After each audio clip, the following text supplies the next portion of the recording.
This is how to hard reset, factory reset, clean and wipe your Verizon Jetpack. This is the 8800L. Some people call it the Inseego 8800L. There are two methods. Let's get started with method number one using the internal menu. So with your Jetpack powered on, you're going to touch menu.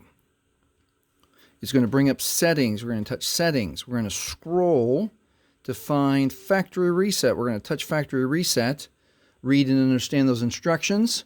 And then we're going to touch factory reset again. And then we're going to touch confirm again.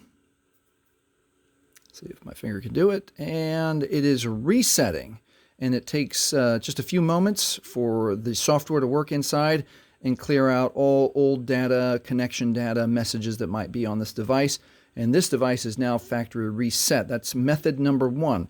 So let's do method number two. Method number two is using the reset button on the back.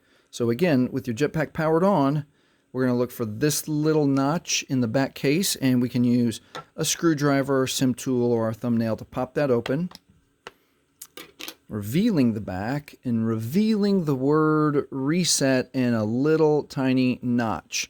There is a button, and you will feel it engage. So with the sim tool, I'm going to, let's see, so we can all watch it together. I'm going to put the sim tool right on that button, and I'm going to press it now. And it takes about 6 to 10 seconds. 3, 4, 5, 6.